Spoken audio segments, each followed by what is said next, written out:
Coming up, everyone's talking about last night's presidential debate.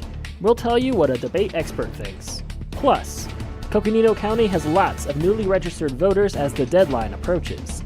The news starts now.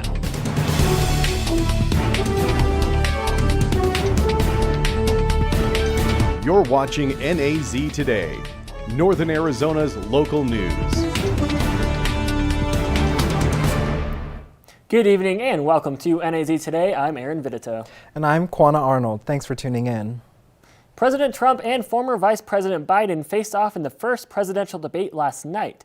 The topics discussed were race, the economy, and COVID. By most accounts, this was anything but a true debate, with interrupting and name-calling. For an expert opinion, we reached out to NAU's speech and debate coach Caitlin Burford, who analyzed the candidates' strategies. As much as it may have seemed like it, last night's presidential debate was a little more than a shouting match. As a debate coach, we know that this debate was strategic. It was not an accident. Trump didn't just interrupt off the fly. This was a strategy. Joe, you've had 308,000 military people dying because you couldn't provide them. Biden's persuasive strategy was to maintain a lead and specifically not rile anyone up, right? So we see that through the way he made eye contact with the camera, right? Or at least attempted to, but that was definitely a strategic goal, whether or not he made it.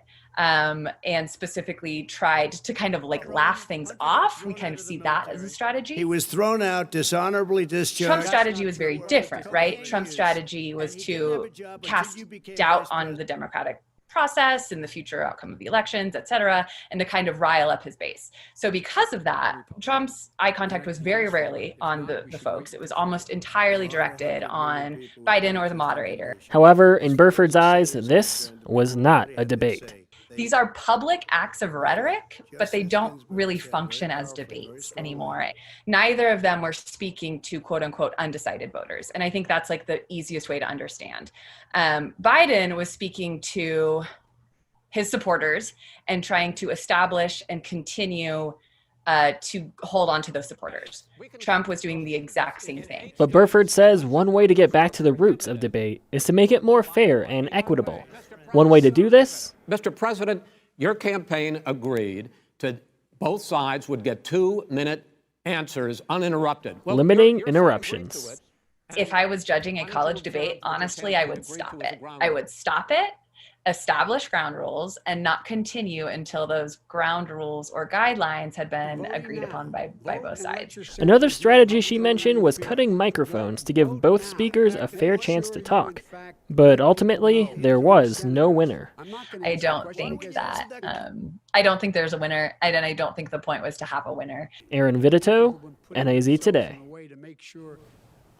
After a recent spike in COVID-19 cases throughout the community, the Flagstaff Unified School District paused sports program throughout its schools. But games will resume this week, and many athletes are worried that the season could be cut short due to the pandemic.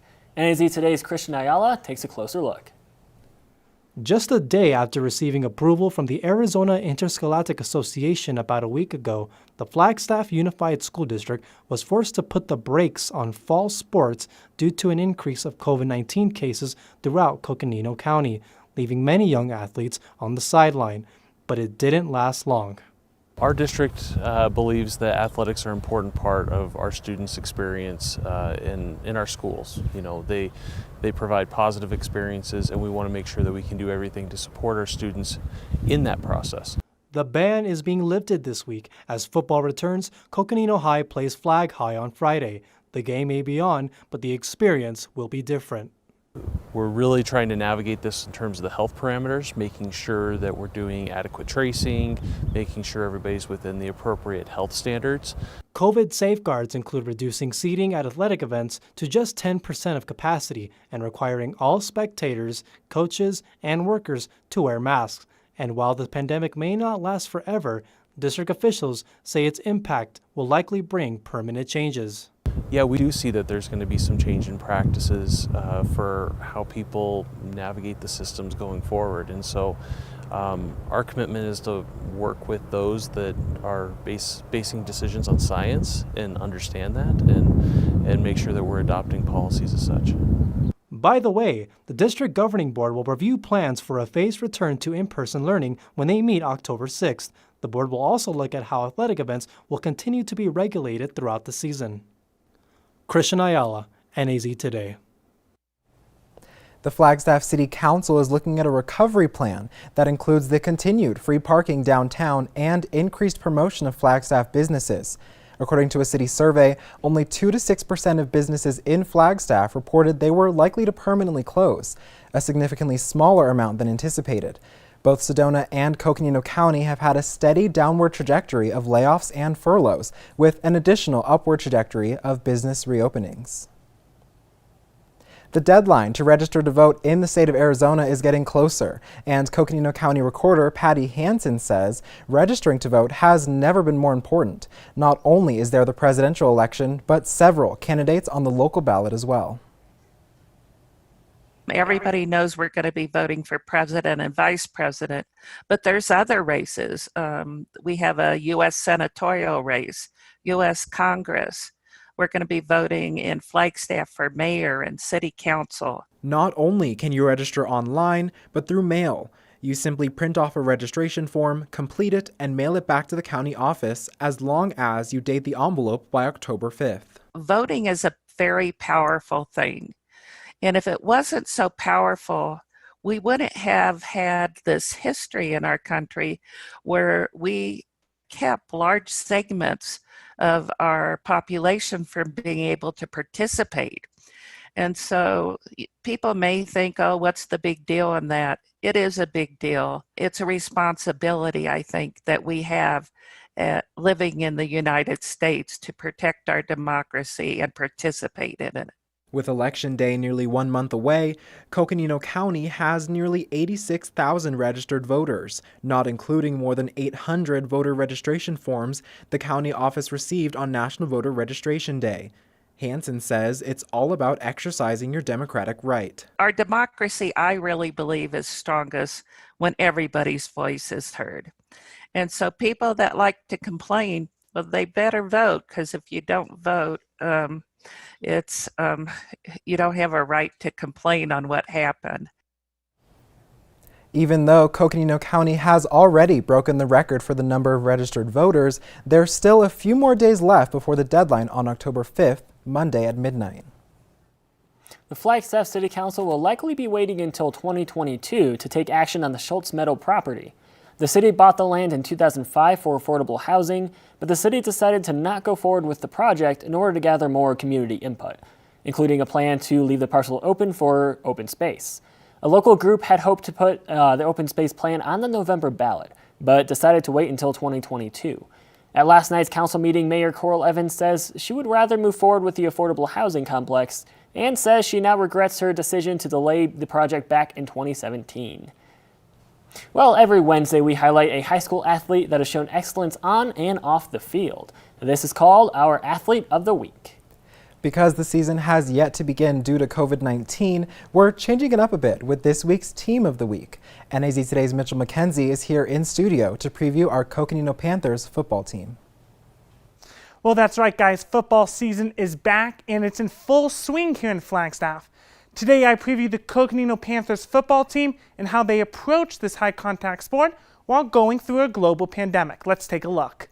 These Coconino Panthers were 8-1 last season while being undefeated in their region. Unfortunately, their season came to an end as they lost in the first round of the playoffs, which no one was expecting.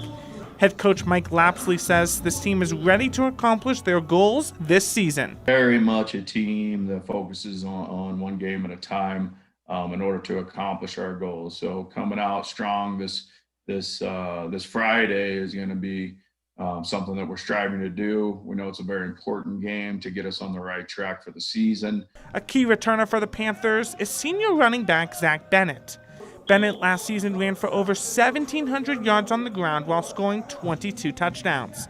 Bennett says these players have to be patient and meet their own goals so they can make it to the playoffs again. We just rely on our leaders, keep their energy up high, and the leaders, we hope that we can bring everyone else up with us throughout the season so we can get back to the playoffs. But Coach Lapsley says his goal is to come back better than last season. We're going to go out and strive to be better than we've ever been before, and looking forward to a competitive season this year.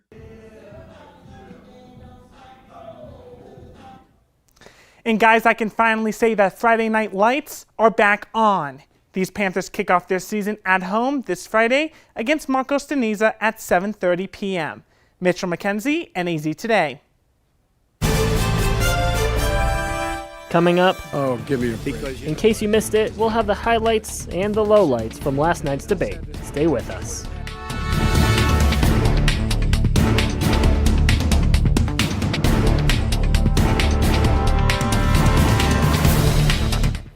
Today marks the end of monsoon season, being the driest season yet. I'll tell you a little bit more about that after the break. As the nation's doctor, I often get asked, what should I do if I think I might have coronavirus? People who are sick should stay home. You don't go to an emergency room, you don't go to a clinic. You get on the phone and you ask for advice and instructions from your physician. We don't want you to go into the ER or the doctor's office without talking to them first, because you might spread coronavirus to someone else. Please visit coronavirus.gov for more information.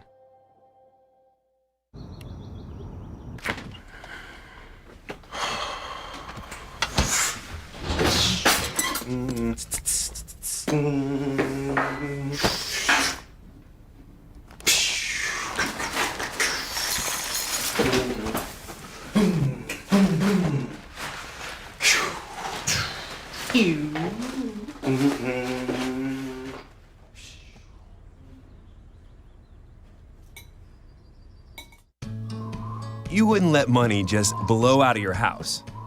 So when your AC or heater is on, make sure the doors, windows, and fireplace flue are shut tight. If you're headed out, turn down the AC or lower the heat by 10 degrees. And always keep your water heater set at 120. A little bit of common sense goes a long way. Get more great tips at energysaver.gov.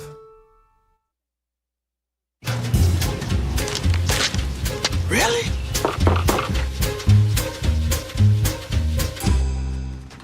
Buzz, what's up, man?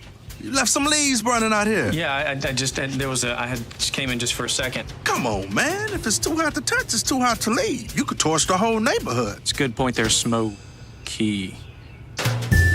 9 out of 10 wildfires are caused by humans. Only you can prevent wildfires.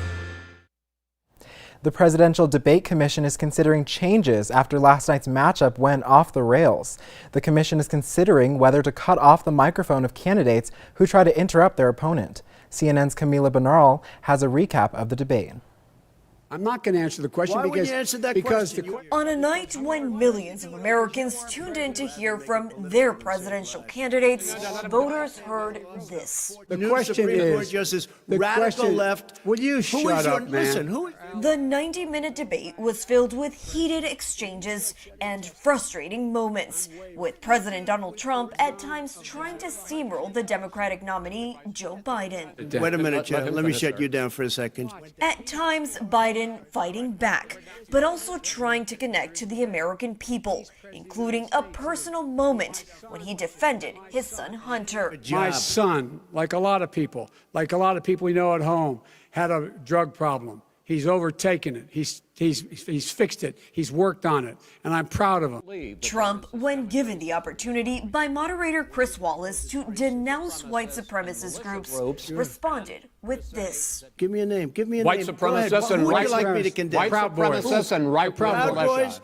stand back and stand by. Trump and Biden are moving on, taking their messages to key battleground states. Biden kicking off a campaign swing through Ohio and Pennsylvania. He didn't speak to you or your concerns or the American people even once. Trump, meanwhile, visiting Minnesota for a private fundraiser before holding a rally in Duluth. I thought it was a great evening. It was an exciting evening.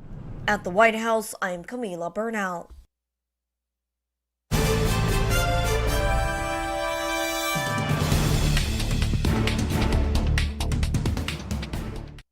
There's a lot of fear in coming back to school. I'm a 40-year-old man that walked in there to get his high school diploma. It was very hard for me, but one of the teachers was Miss Araceli. She gave me direction. Every single time I had a question, she'll put down whatever she's doing and she'll sit there with you until you get it. 50% of getting your high school diploma is walking through those doors. The other 50% is doing the work. Find free adult education classes near you at finishyourdiploma.org. Marie, you have prediabetes. Prediabetes? I don't have time to eat right or exercise. I'm a busy mom. Oh, you're a busy mom. Yeah. This is great news. Busy moms never get prediabetes. Wait, what? Let me just... Yeah, this is all the people at risk for prediabetes, and way over here, busy moms. No?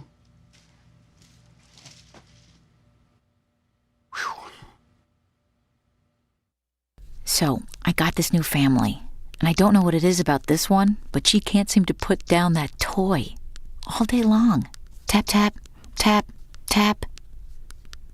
Oh, and she even talks to it. She talks to that more than she talks to him. What's up, bro? Nice shirt. Who's she talking to? Her mom?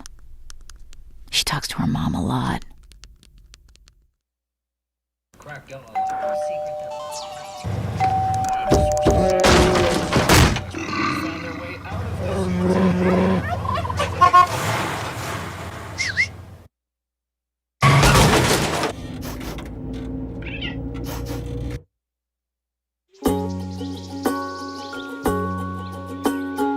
Getting closer to nature can get you closer to your family. Go to discovertheforest.org.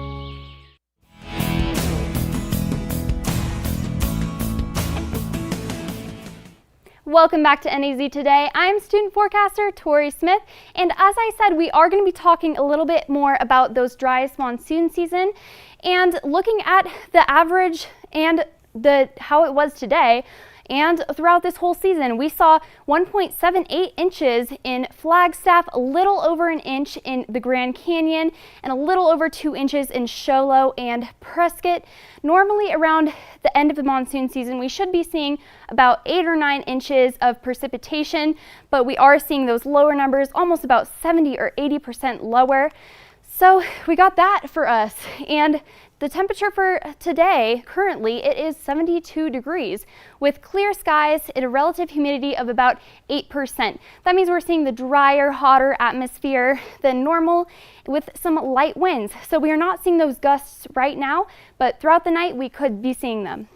The high for today was 80 degrees with the low being 35. We are pretty average on that low. The low is usually around 37, and so we are very, very close. However, I would like to talk about that high. We are seeing the high today was 80 degrees with the record in 2010 being 83 degrees. Now, if we would have had a temperature of about 3 or 4 degrees hotter, we would have been setting a record today. Isn't that crazy? But yeah, and the temperatures for across the state for today, the high temperatures were about 88 in Winslow, 88 in Payson, and 101 in Phoenix. If you saw the show yesterday, you saw that we are about 3 to 5 degrees above how we were yesterday. And moving on, tonight we are seeing a forecast low of 35 degrees and with a 99% almost full moon. Tomorrow we will be seeing that full moon. It will be a harvest moon and it will be a hunter's moon. So that will be very interesting. That means that it's going to be very dim and a lot smaller than it normally appears, but it will be mostly clear tonight. So you may be able to check that out and check that out tomorrow. Tomorrow, the forecast high for the day will be 80 degrees, sunny with some light winds of about 5 to 11 miles per hour. We may be seeing those gusts up to 21 miles per hour, but it should stay relatively low with some of those light winds. The forecast temperatures for across the state for tomorrow are 94 in Sedona as a high, 92 in Payson, 83 in Show Low. So this warming trend is going to continue for the next few days and eventually die down. The Flagstaff extended weather, speaking of the weekend, Friday and Saturday we should be hitting record highs. And finally, Sunday, the cooling trend should start. And yeah, so isn't that wonderful? We may be seeing those fall temperatures again. Thank you so much for tuning in and stay tuned for sports after the break. I'm Rudy Tempesta. I'm 92 years old. I fought in World War II. Then I came home, worked for the post office for 70 years. I've been getting Meals on Wheels, and I enjoy it. The most important thing about Meals on Wheels is you meet the people, which to me is fantastic. You need people to keep your brain moving. That's what life is about. It's love and having a conversation with people.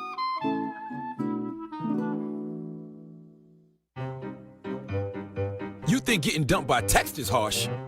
Try getting dumped by a tennis ball.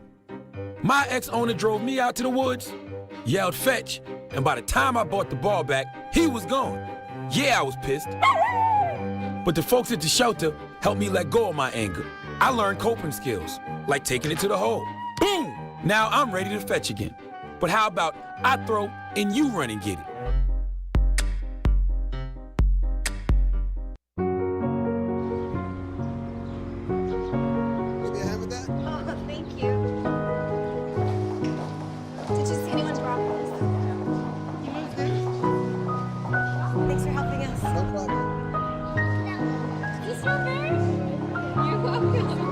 We'd do anything for kids.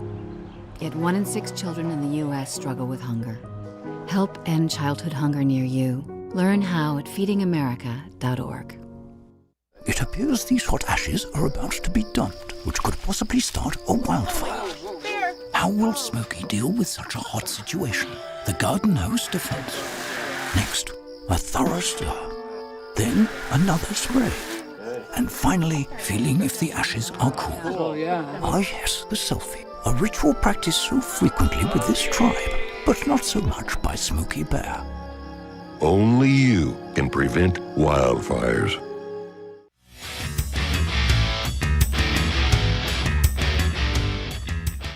Hello, everyone, and welcome back to NAZ Today. I'm your sports reporter, Jacob Terrell. With high school sports just around the corner, it's exciting to see all the athletes at practice getting ready for their upcoming season.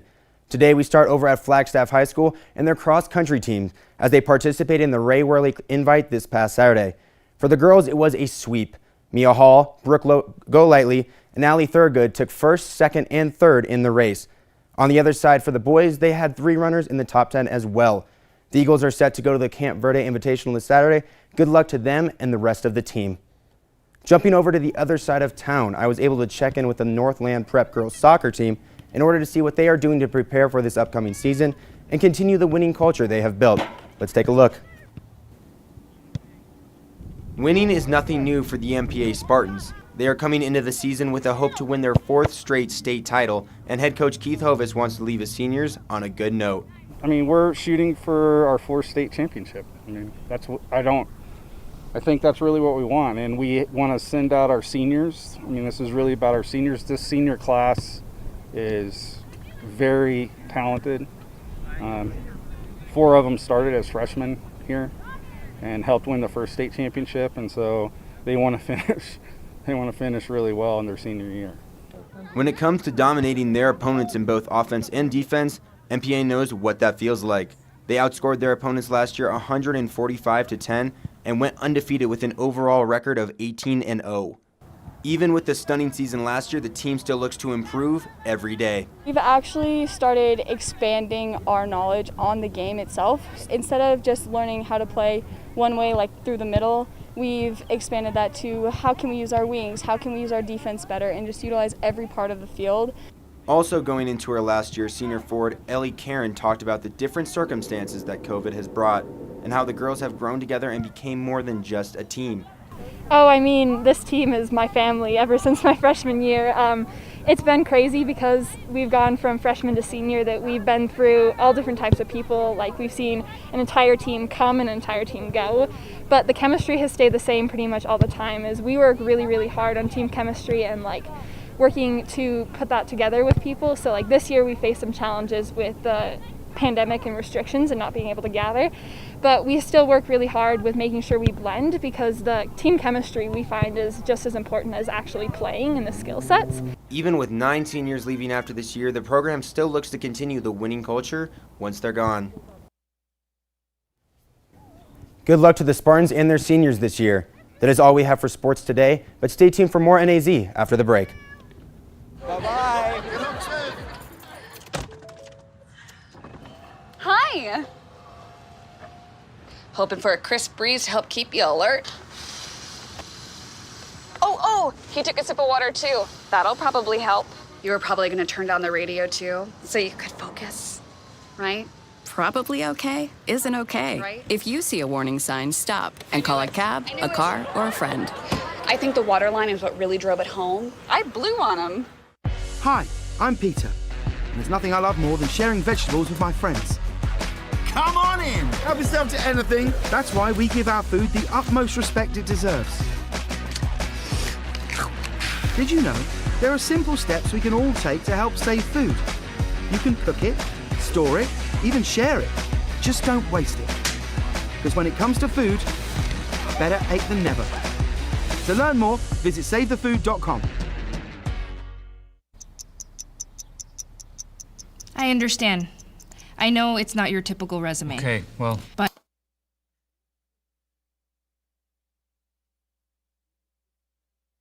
candidate. But I've been working double shifts just to pay for books. I've been raising my 2 little brothers. I'm determined, driven, motivated. Isn't that what you're looking for? Look beyond the resume and discover new ways to develop great talent at gradsoflife.org. What to expect when you're expecting a teenager. Today we're talking about how to wake up your teen, and this works literally every time.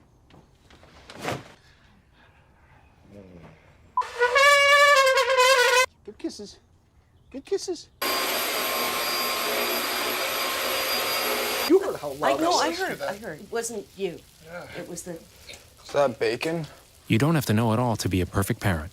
Thousands of teens in foster care will love you just the same. Why should I care about the 2020 census? Every 10 years, the census counts everyone living in the U.S. Count everyone living with you. Even kids! Our numbers help shape funding and services. For all these things. That's a lot of stuff. Your responses are safe and secure. No matter who you are or where you're from. We have reasons to care. Shape your future. Start here at 2020census.gov. Welcome back, and I'm going to give you a real fast recap of the weather before we move on. So on Friday and Saturday, we should be hitting those record temperatures, and finally Sunday through the rest of the week, we should be cooling down and hopefully seeing those fall cool and nice temperatures. Astronomers have found evidence of salty lakes on Mars. They say they always suspected the lakes existed, and now they have the proof they needed. That's right, the lakes vary in size and lie below the surface of the red planet. But more importantly, scientists say that this once again raises the possibility of life on Mars, although that life would most likely be microscopic. Now, personally, I'm not going to be picky over the life we find. Life on another planet would be interesting, and now there's the possibility of life on Mars and on Venus, 2 planets right by Earth. I personally find that pretty interesting. What do you think, Quana? Oh, I 100% agree. I think this will be really exciting. Oh yeah, definitely. Thank you so much for tuning in. Be sure to check us out on social media at naztoday.com, NAZ Today on Facebook, at NAZ Today on Twitter, lots of NAZ Today. Thank you and good night.